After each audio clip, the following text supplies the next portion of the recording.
কথায় আছে ঢেকি স্বর্গে গেলেও ধান ভানে। প্রবাদটি এই মুহূর্তে পুরোপুরি মিলে যায় আওয়ামী লীগের পলাতক মন্ত্রী এমপিদের ক্ষেত্রে। দেশ থেকে পালিয়ে গিয়েও রাজনৈতিক কার্যক্রম আর বিলাসী জীবনযাপনে মুক্ত তারা। আর এসবই চলছে পশ্চিমবঙ্গের কলকাতা থেকে।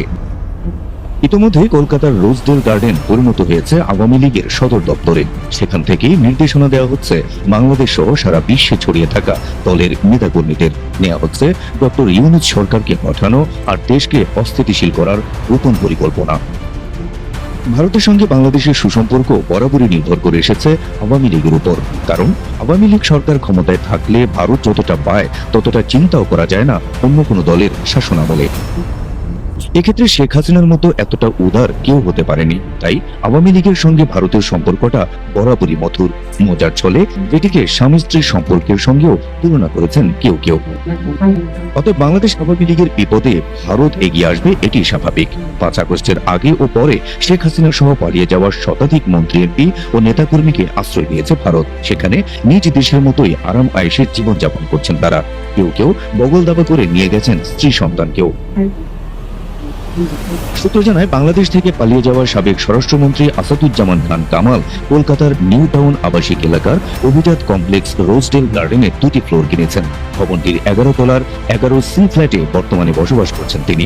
আর এই ভবনের নিচতলায় নেওয়া আরেকটি ফ্ল্যাটে চলছে আওয়ামী লীগের রাজনৈতিক কার্যক্রম। প্রতিদিন বিকেল 5টা থেকে রাত 10টা পর্যন্ত কলকাতায় আশ্রয় নেওয়া আওয়ামী লীগের সাবেক মন্ত্রী, সংসদ সদস্য সহ প্রভাবশালী নেতাদের সঙ্গে বৈঠক করেন আসাদুজ্জামান খান কামাল। ডক্টর ইউনূস সরকারকে অস্থিতিশীল করার নানা পরিকল্পনা আসছে তার মাথা থেকেই।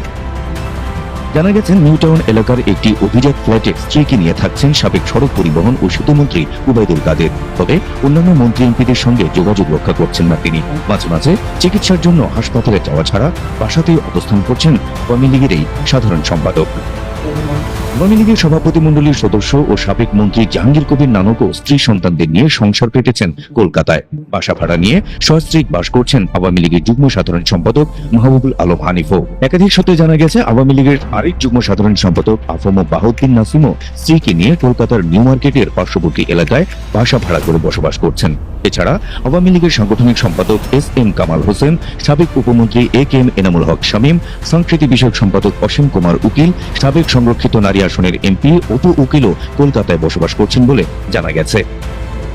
নিরাপদ আশ্রয় হিসেবে কলকাতায় আরও আছেন আওয়ামী লীগের মুক্তিযুদ্ধ বিষয়ক সম্পাদক মৃণাল কান্তি দাস, আওয়ামী লীগের সাবেক সংসদ সদস্য আলাউদ্দিন আহমেদ চৌধুরী নাসিম, আওয়ামী লীগের সাংগঠনিক সম্পাদক শফিউল আলম চৌধুরী নাদিল, সাবেক সংসদ সদস্য আওলাদ হোসেন, সাবেক মন্ত্রী ডাক্তার দীপুমনির ভাই টিপু।